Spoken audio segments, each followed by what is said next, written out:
Amis de la Vénusie, bonjour à tous, j'espère que vous allez tous très bien. Je vous retrouve aujourd'hui avec le vent les gars, ça souffle grave, donc j'espère que je vais réussir à vous faire cette petite vidéo. Aujourd'hui nous allons revenir sur le renard et ma fameuse clôture à cocotte. Et je vous remercie beaucoup pour tous les conseils que vous m'avez donnés et je dois bien avouer que ça me fait quand même hyper plaisir parce que depuis le temps que je suis sur mon terrain et que je me mets à bricoler et tout ça, donc ça va faire 7 ans, et je trouve que ça y est, je commence à acquérir enfin une bonne mentalité de quelqu'un qui a l'habitude de bricoler. Et donc toutes les petites problématiques que vous m'avez soulevées dans ma vidéo quand je vous demandais des conseils pour mon poulailler, je me suis rendu compte que les points techniques que vous venez, ah mais là comment tu vas faire, comment... en fait je me suis posé exactement les mêmes questions, donc je me dis ça y est, je deviens bonne quoi maintenant sur ce niveau là, et ça c'est cool. Et donc je vais vous montrer un petit peu comment je me suis dépatouillée de l'histoire. Alors déjà, ce qu'il faut savoir, c'est que je voulais faire quelque chose qui coûte pas cher. Et donc il est vrai, dans les commentaires on m'a dit mais Vénus, tu devrais mettre directement ce qu'il faut pour accrocher ton fil barbelé, ce sera beaucoup plus simple. Et en plus c'est pas cher. Bon ok, moi il me semblait que c'était cher ces trucs là. J'ai regardé sur internet et les accroches en métal là pour justement les barbelés, en fait moi j'en avais pour 300 à 400 boules.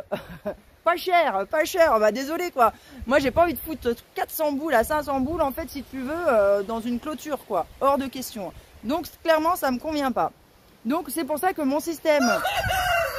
Ah mais ça suffit oui. C'est pour ça que je voulais avoir mon système de fer à béton, parce que le fer à béton j'en avais à la maison que j'avais pas le payer. Là en gros pour faire tirer 300 mètres de barbelé et installer ça m'a coûté 100 € en tout. Si je compte les fers à béton, j'ai utilisé aussi un fil métal pour accrocher justement les barbelés. On va voir ça après ensemble. Et ça, c'est des choses que j'avais déjà à la maison. Donc, je le compte quand même dans le budget. Mais en gros, moi, j'ai rajouté que 50 €. J'ai acheté sur le bon coin les barbelés et c'est tout ça. C'est tout ce que ça m'a coûté. Donc, je voulais faire un truc à moindre coût. Ensuite, il est vrai que vous m'avez dit, Vénus, ça va créer de l'humidité en l'enfonçant comme ça à l'intérieur. Alors oui, c'est exactement ce que je me disais. Mais je voyais pas d'autre en fin de compte solution. Vous m'avez dit aussi que je pouvais l'enfoncer par dedans là et le faire ressortir autrement. Mais tous mes poteaux sont pas les mêmes et tout ça. Bref, c'était un peu galère quand même à la mise en place. Donc c'est pour ça que c'est le plus simple. En fait, c'était déjà bien là-haut, au-dessus. Donc du coup, ce que je vais faire, comme là, j'ai fait un trou à l'intérieur pour enfoncer le fer à béton. Bien évidemment, il va y avoir un choc de température déjà sur le niveau. Il va y avoir le bois dans le métal, il va quand même perler à l'intérieur du bois.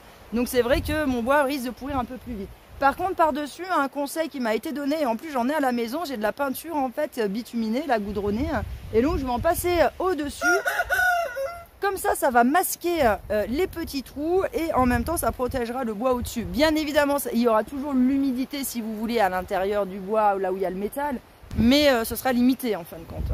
La petite problématique aussi était, c'est sur le premier fer à béton de départ, puisqu'il fallait pas qu'il revienne quand on tire le barbelé. Donc là pour le coup j'ai mis une vis pour maintenir et quand on tire en fait pour éviter que ça revienne. Bon, la vis elle est quand même revenue, ce qu'il aurait fallu c'est un gros clou, mais en fin de compte j'en avais pas. Ensuite au niveau du barbelé, coucou petit chou d'amour, viens pas là, hein, ça pique hein. Attention hein. Donc le premier départ de barbelé, vous voyez, on l'a entouré ici parce que là pour poser le barbelé, mon chéri il m'a aidé, hein, il fallait au moins être deux pour faire ça. Et donc on l'a entouré ici et là en fait pour les autres départs. Et oui petit chou, prenez toute la place mon amour, voilà. Et donc là on a mis des vis et on l'a fait partir comme ça pour éviter que ça force trop sur le premier poteau. Et en fin de compte, premier poteau, premier fer à béton. Hein. Et on a fait pareil en fin de compte de l'autre côté. Petit chou il va nous suivre de partout. Et comme ça si vous voulez ça évitait parce que là quand on était en haut, quand on tirait après ça faisait trop revenir le fer à béton. Et là maintenant c'est nickel. Et donc vous voyez que comme ça arrive à se maintenir. Alors bien évidemment comme là mon terrain n'est pas droit, le grillage n'est pas non plus super bien posé, hein, je l'ai posé toute seule. Je crois qu'après on était bon, j'avais eu un petit coup de main même à un moment donné, mais la grande majorité je l'ai fait seule, donc c'était quand même pas évident quand on travaille seul de faire ça. Donc il y a des endroits c'est un peu lâche. Et donc on voit que là c'est pas, il y a des endroits on voit que c'est nickel, mais il y a d'autres endroits c'est pas nickel. Et donc mon but après, c'est ici de venir mettre des accroches. Alors je sais pas trop encore comment je vais faire, soit je vais mettre un truc droit qui remonte comme ça pour toutes les accrocher, soit je mettrai du fil de fer quoi pour maintenir tout ça, je sais pas encore trop. Mais bon voilà, il y a encore quelques petites modifications à faire. Je vais aller me mettre plus loin pour le vent. Donc je vous disais, je sais pas encore trop comment je vais me dépatouiller de l'histoire, il faut que je réfléchisse encore un petit peu au truc, mais déjà je trouve que c'est pas mal. J'ai eu aussi des gardes-chasse qui m'ont dit, écoute Vénus, que t'as ton histoire, ça tiendra pas la route, ton barbelé, le renard il passera quand même. Donc ouais, je suis peut-être, en fait j'en sais rien, je peux que vous croire sur parole, ça j'en ai vraiment aucune idée. Par contre, une chose qui est sûre, c'est que cette partie-là en haut, je pourrais l'électrifier si ça ne marche pas. Donc, j'aurais pas fait ça pour rien. Puisque je ne peux pas électrifier ma clôture du milieu puisque elle est protégée quoi, par du plastique. Mais par contre, en bas, vous voyez, là, je peux électrifier. Donc après, c'est pas un problème. En fait, pour moi, j'ai pas fait ça pour rien. Même si ça ne marche pas, après, je pourrais électrifier l'histoire. Petit chou, regardez-le. Il se prend pour le renard, lui. Ça suffit, hein. Et donc, bah, je sais plus ce que je disais, mais bon, quoi qu'il en soit, je pourrais tout électrifier, donc si j'ai pas perdu ni d'argent, ni mon temps, ni quoi que ce soit. Après, je sais pas si vous verrez très bien, mais voilà comment j'ai accroché, en fin de compte, mon barbelé. Vous retrouverez ce système d'accroche quand j'avais posé ma serre pour les fils qu'on met au-dessus pour pas que la toile de la bâche de la serre, si vous voulez, elle retombe avec le poids de la neige, la pluie, etc. Et donc, j'avais piqué cette technique-là pour faire ça. En fait, on fait passer le fil d'un côté et de l'autre et on vient serrer avec des tourbillons. Tiens, il veut pas me faire la mise au point. Voilà. Vous voyez, ça donne comme ça. Et je fais les petits tourbillons. Et comme ça, ça le tire et ça le coince. Et donc, voilà ce que ça donne un peu en gros. Hein. Vous voyez, c'est tout fait sur ma clôture.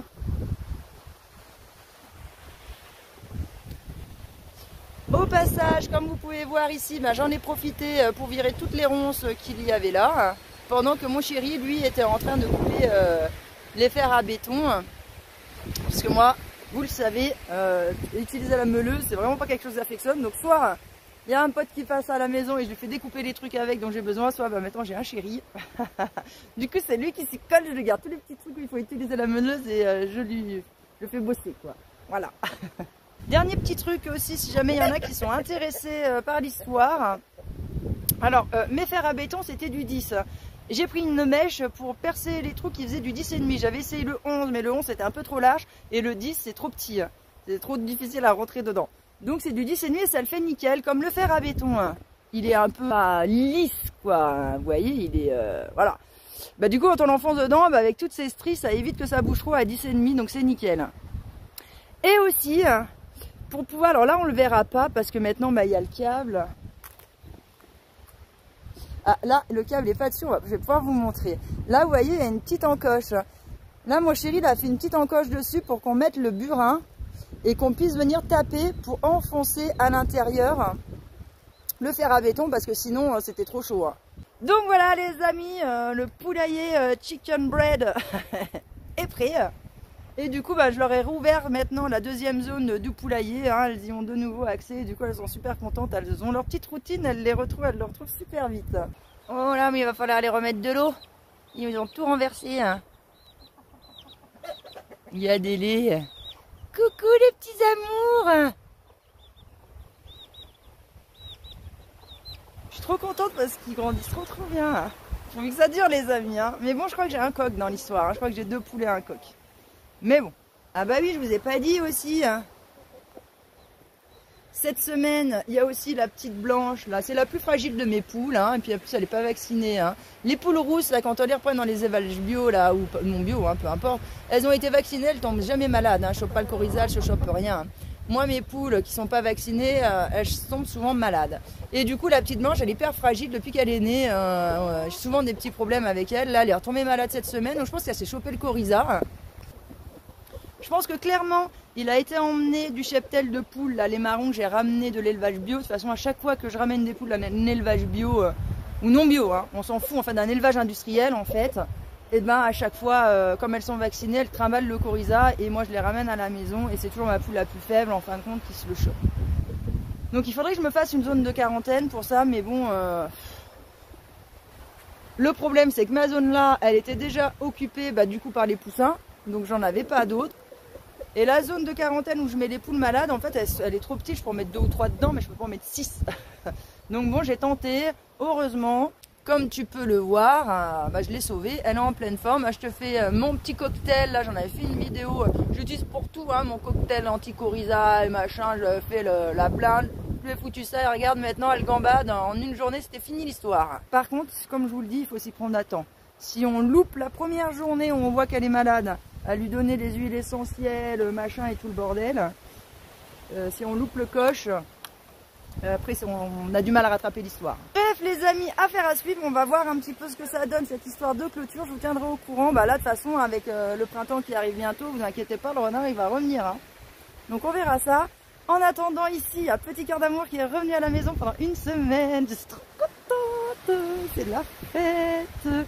Et d'ailleurs, sachez que Petit Cœur d'Amour s'entend extrêmement bien aussi avec mon chéri, ce qui est tout à fait normal, puisque mon chéri, c'est l'homme parfait. L'homme pas fait pour moi, bien évidemment. C'est pas parce qu'il est parfait pour moi qu'il serait parfait pour vous.